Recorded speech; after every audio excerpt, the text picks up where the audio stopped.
और दोस्तों कैसे हो आप लोग। आज हम इस वीडियो में ज्योमेट्री चैप्टर से क्वेश्चन प्रैक्टिस करेंगे जो लास्ट वीडियो में हमने कंसेप्ट किए उनके बेसिस पे। तो देखो भाई स्टार्ट करते हैं। In a circle O is एक सर्कल बना लो, ठीक है।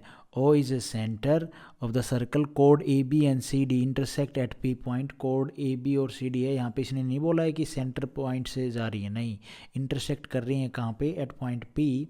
कोड कौन सी है, एक ए बी है और एक सी डी है।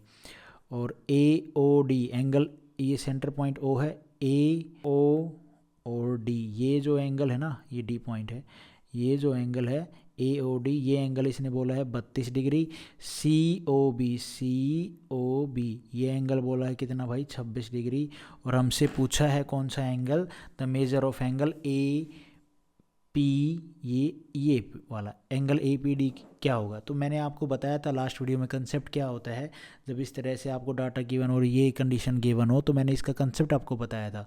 तो ये किसके बराबर होगा, एंगल ए पी डी बराबर होगा इन दोनों के सम, 32 प्लस में 26 का आधा कर दो तो 8 और 5, इसका आधा कितना हो जाएगा, 2 चौका 8, 2 में 18, 2 आएगा 29 डिग्री। ठीक तो है यार, 29 डिग्री।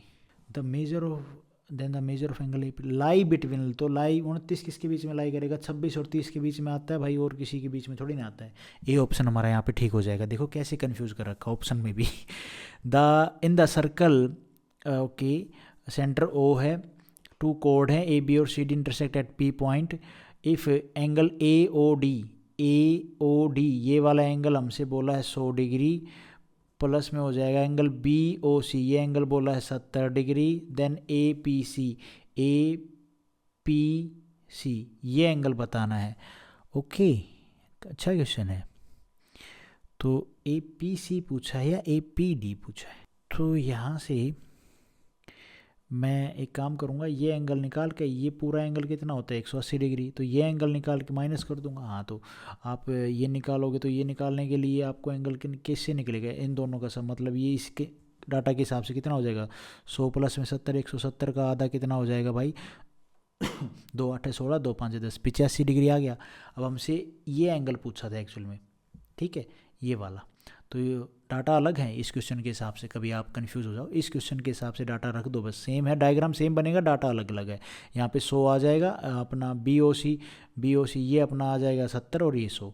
फिर इसने पूछा है ये एंगल बताओ, और हमसे ये पूरा एंगल 180 डिग्री होता है, ये पता निकाल लिया हमने 85 डिग्री है, तो 180 डिग्री में से हम 85 घटा देंगे तो हमारा आंसर कितना आ जाएगा भाई, 95 डिग्री। इस क्वेश्चन का आंसर होगा डी ऑप्शन, हमारा यहाँ पे ठीक हो जाएगा। उसके बाद है ये question, A D is a diameter of a circle, एक सर्कल बना ही लेते हैं, वैसे सेम ही है।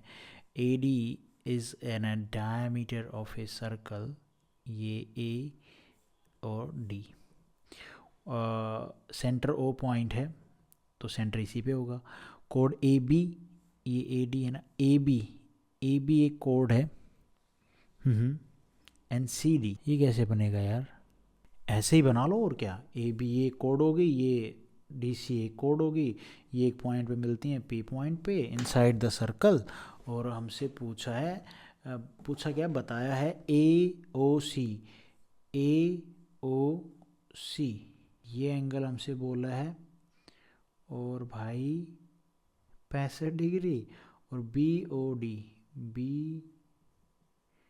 ओ डी ये एंगल हमसे बोला है, मैंने थोड़ा डायग्राम थोड़ा सा गलत बना दिया है, मतलब इसको हम उसी फॉर्म में बना सकते थे जो पीछे क्वेश्चन किया ना, उसी तरह से, कोई दिक्कत वाली बात नहीं है, कोई दिक्कत वाली बात नहीं है। दूसरा एक और तरीके से बना के देख लें, वैसे बनाने की ज़रूरत नहीं है, आप डाटा समझ गए हो, सीधी सी बात है।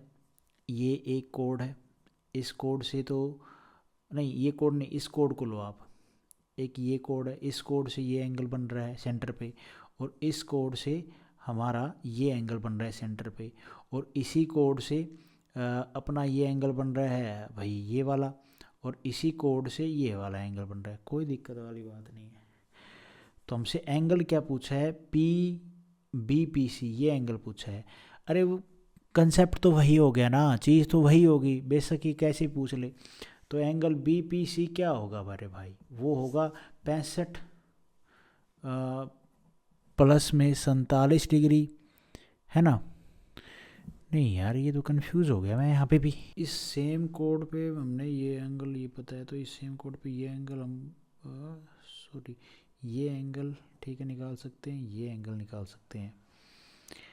ओके, और 180 डिग्री में से अगर मैं ये माइनस कर दूंगा तो ये BPC आ जाएगा। करना ज़रा एक बार, 2 से ये कितना हो जाएगा, 7 और 5 12, एक ये हो गया 112 का आधा करना ज़रा, 2 5 10, 2 6 12, और 180 डिग्री में से 56 घटाऊँगा कितना है, 10 में से 4 और 7 में से 5 जाएगा 2 और 1, 124। डी ऑप्शन हमारा यहाँ पे ठीक हो जाएगा। उसके बाद है ये क्वेश्चन, उसके बाद है भाई ये question, in following figure if angle ABC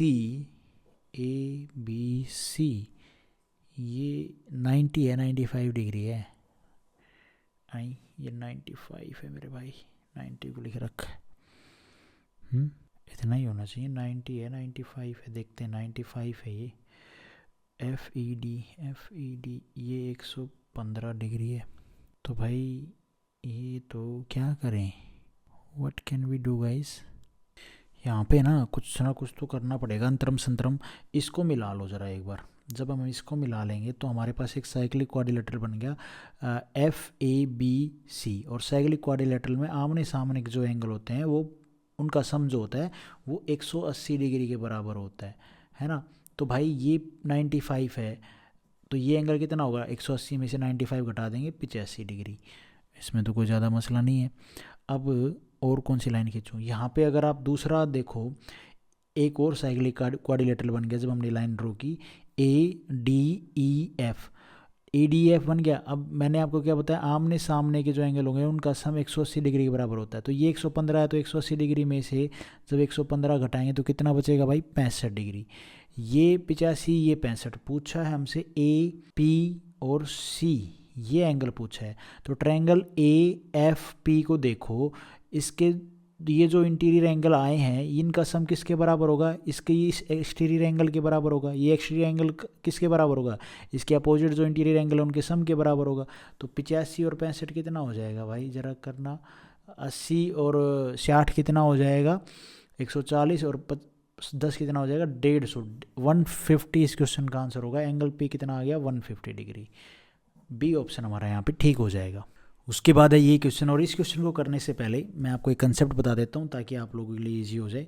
ये सर्कल है, सर्कल में अभी हमने लास्ट वीडियो में देखा था इस तरह का कंसेप्ट एक, ये सेंटर पॉइंट है, ये हमारा कोई भी रैंडम लाइन है, ठीक है, लेकिन मिल रही है किस पे, सेंटर पे, ओके। और यहाँ से नहीं, इसको काट दो, डायग्राम गलत बना रहा हूँ मैं। ये हमारा एक सर्कल है, उसको 2 कोड जाके काट रही हैं बाहर आउटर में जाके एट P पॉइंट, ठीक है। और इस काटे हुए पॉइंट ये सेंटर पॉइंट है, इनको मिलाओ, इनको मिलाओ, इनको मिलाओ, इनको मिलाओ, ठीक है। और यहाँ पे अगर आप देखोगे ये हमारा अगर थीटा है तो ये एंगल या वर्टिकली अपोजिट नहीं होंगे क्योंकि इक्वल थोड़ी ना है यार, लाइन टेढ़ी मेढ़ी है, ये लाइन सीधी थोड़ी ना है, तो ये थीटा और ये लेट कर लिया हमने अल्फा, ये हमारा सेंटर पॉइंट O, और ये P पॉइंट हो गया। तो यहाँ पे आप इस आर्क को देखो, माइनर आर्क, ये थोड़ी सी मेजर आर्क, बड़ी आर्क हो गई, ठीक है। अब यहाँ पे हमसे बोल दे कि एंगल APC और एंगल या फिर एंगल BPD ये एंगल APC ये एंगल, ठीक है, ये बराबर होंगे भाई BPD, और ये कैसे निकलेंगे, ये बराबर होंगे एंगल AOC, एंगल AOC ये अल्फ़ा प्लस में माइनस में, माइनस का साइन है, एंगल BOD, ठीक है, ये वाला एंगल, तो अपॉन में 2, तो ये क्या है, अल्फ़ा प्लस में थीटा माइनस में थीटा बाई 2, ठीक है। ये कंसेप्ट आपने ध्यान रखना। अब ये देखो इसके ऊपर क्वेश्चन, ये क्वेश्चन है, in the given figure O is the centre of circle, find Q theta किधर है, ये एंगल निकालना है। What can we find out यार, उसको थोड़ा सा और इसका प्रूफ करवाऊँ क्या, प्रूफ करवाने की कोई ख़ास ज़रूरत नहीं है, बाकी मैं लिख दूंगा प्रूफ जब नोट्स बनाएंगे तब, मतलब नोट्स मतलब जो मैं PDF में प्रोवाइड कर दूंगा आपको मेरे टेलीग्राम पे, अगर ज़रूरत किसी को पड़ेगी। वैसे इतना कोई व्यू नहीं आते हैं, कोई देखता नहीं है, तो कोई दिक्कत वाली बात नहीं, आप इतना कंसेप्ट डायरेक्ट याद कर सकते हो। अब इस क्वेश्चन को देखो भाई, हमसे पूछा है ये और ये तो बराबर होगा, वर्टिकली अपोजिट एंगल, ये थीटा है तो ये भी थीटा होगा। पूछा है एक्चुअली डायरेक्ट इसने ये है, तो कैसे निकालें इसको मेरे भाई। यहाँ से ये बताया, मैंने सीधा आपको क्या फॉर्मूला बताया, देखो ये कंसेप्ट जो कराया, ये क्या निकलेगा, ये इन दोनों का डिफरेंस अपॉन में 2, तो कर दो। तो ये 50 माइनस में 30 अपॉन में 2, ये हो जाएगा 20 का आधा 10। तो ये थीटा है, ये 10 है, तो ये भी 10 होगा। 10 डिग्री इस क्वेश्चन का आंसर होगा। ए ऑप्शन हमारा यहाँ पे ठीक हो जाएगा। मैं उम्मीद करता हूँ आप लोगों को ये क्वेश्चन समझ में आ रहे होंगे ठीक ठाक।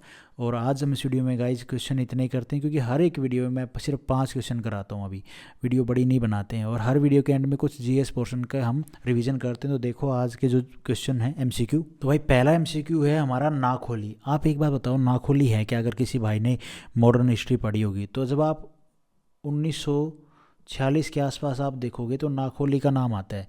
बांग्लादेश में है ये डिस्ट्रिक्ट नाखोली। ये 16 अगस्त 1946 को क्या होता है, यहाँ पे Muslim League direct action day announce कर देती है।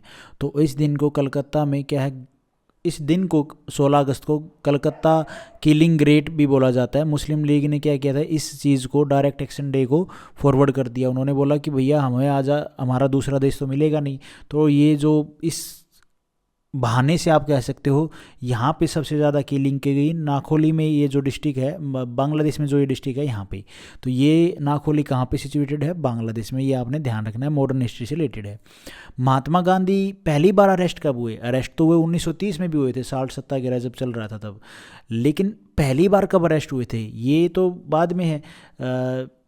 ये जो हुए थे अरेस्ट, ये तो बाद में हुए थे, बहुत ज़्यादा बाद में। पहली बार कब हुए थे? बीच बीच में अरेस्ट होते रहते, तो पहली बार हुए थे 1908 में। अब आप कहोगे यार महात्मा गांधी आए साउथ अफ्रीका से 1915 में है, तो अरेस्ट 1908 में कैसे हो गए? बिल्कुल हुए थे भाई, ड्यूरिंग सत्याग्रह चल रहा था जो 1907 में, ठीक है। और ये चल रहा था द ब्लैक एक्ट, जो 10 जनवरी 1908 को ये अरेस्ट हुए थे, सत्याग्रह चल रहा था। फर्स्ट टाइम ऑर्गेनाइज सत्याग्रह इन जून 1907 में, और उसके लिए इनको अरेस्ट कर लिया गया था 1908 में। तो आपने सीधा ध्यान रखना है, महात्मा गांधी पूछा जाए Mahatma Gandhi first time arrest कब हुए, तो 1908 में। अच्छा ये बताओ भाई, हमें आज़ादी मिली 15 अगस्त 1947 को। ये 15 अगस्त को ही आज़ादी क्यों दी गई और डेट क्यों फिक्स नहीं की? तो 15 अगस्त को क्या एनिवर्सरी थी, किस चीज़ की एनिवर्सरी थी? तो एनिवर्सरी थी भैया जैपनीज आर्मी ने जो सरेंडर किया था वर्ल्ड वॉर सेकंड में, उस चीज़ की 15 अगस्त को ही उन्होंने सरेंडर किया था। तो उस डेट को ही इन्होंने रख के यहाँ पे इंडिया को आज़ादी दी 15 अगस्त 1947 को। 15 अगस्त 1945 में उन्होंने सरेंडर किया था, ठीक है, ये बात आपने ध्यान रखनी है। उसके बाद हमारा एमसीक्यू है permanent settlement revenue system. Permanent revenue settlement जो सिस्टम था बंगाल में, ये किसके द्वारा इंट्रोड्यूस किया गया था? तो कॉर्नवालिस के द्वारा, ठीक है, लॉर्ड कॉर्नवालिस के द्वारा ये इंट्रोड्यूस किया गया था 1793 में। और एक और एमसीक्यू है कि father of extremist movement in India किन्हें माना जाता है? तो वो थे भैया बाल गंगाधर तिलक। बाल गंगाधर तिलक को फादर ऑफ एक्सट्रीमिस्ट मूवमेंट इनको बोला जाता है। तो आज हमने कौन कौन से एमसीक्यू है, नाखोली कहाँ पे है, बांग्लादेश में है, रिलेटेड मैंने आपको बता दिया किस चीज़ से रिलेटेड है, डायरेक्ट एक्शन डे से। और 1908 में महात्मा गांधी पहली बार अरेस्ट हुए थे। और 1915 में क्या हुआ था, 1915 में महात्मा गांधी साउथ अफ्रीका से वापस आए थे, ठीक है, अपनी पढ़ाई पूरी करके। और 15 अगस्त 1947 को हमारा देश आज़ाद हुआ। इसी डेट को क्यों हुआ? ये एनिवर्सरी जापान आर्मी ने सेकेंड वर्ल्ड वॉर में क्या किया था, सरेंडर किया था। और परमानेंट जो रेवेन्यू सेटलमेंट है ये किसके द्वारा लाया गया? कॉर्नवालिस के द्वारा।